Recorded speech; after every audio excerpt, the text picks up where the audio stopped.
جانشین حضور تاج الشریعہ حضور اسجد میاں صاحب قبلہ کے بارے میں کچھ باتیں عرض کروں اور بہت مختصر وقت میں آپ لوگوں کو ان کے بارے میں بتا دوں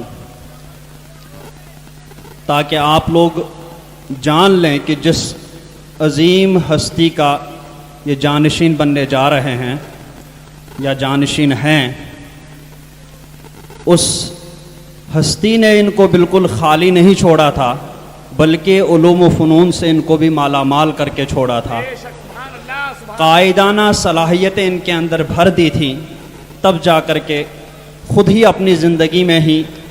برسر عام مشائخ اعظام اور سادات کرام کے سامنے ہی ان کو اپنا جانشین مقرر کر دیا تھا۔ حضور اسجد میاں صاحب قبلہ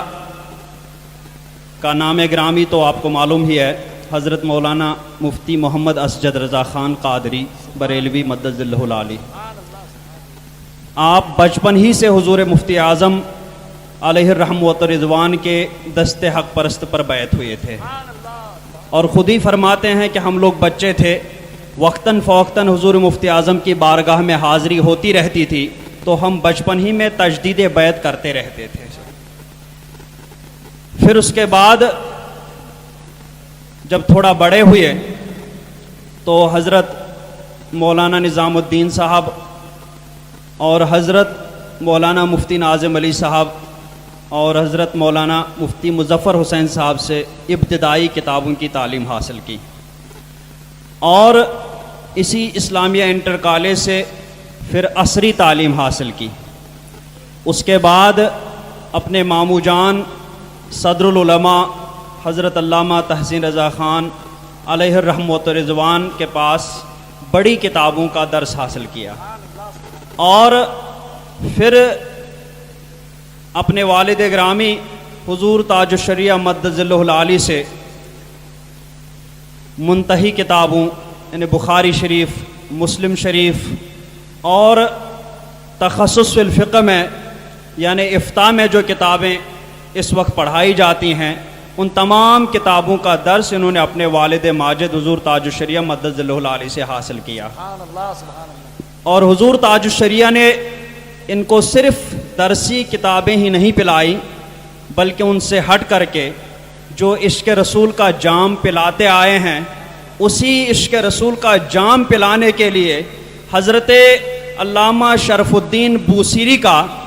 مشہور زمانہ قصیدہ بردہ شریف، اس کا درس بھی ان کو دیا، اور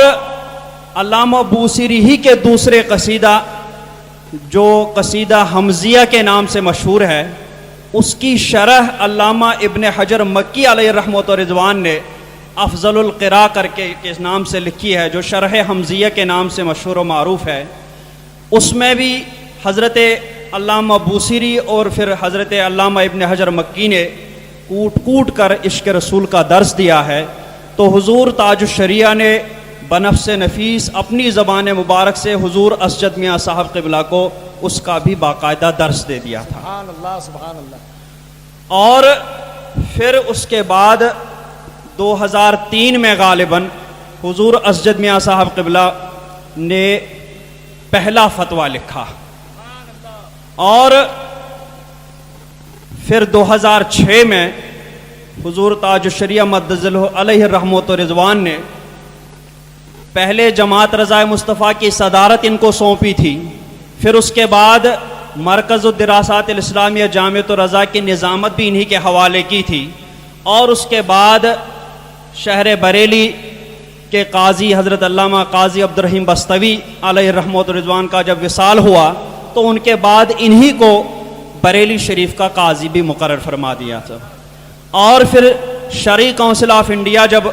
قائم ہوئی اس کی بھی نظامت حضور تاج الشریعہ مدد ذلہ العالی نے انہی کے سپرد کی تھی۔ اور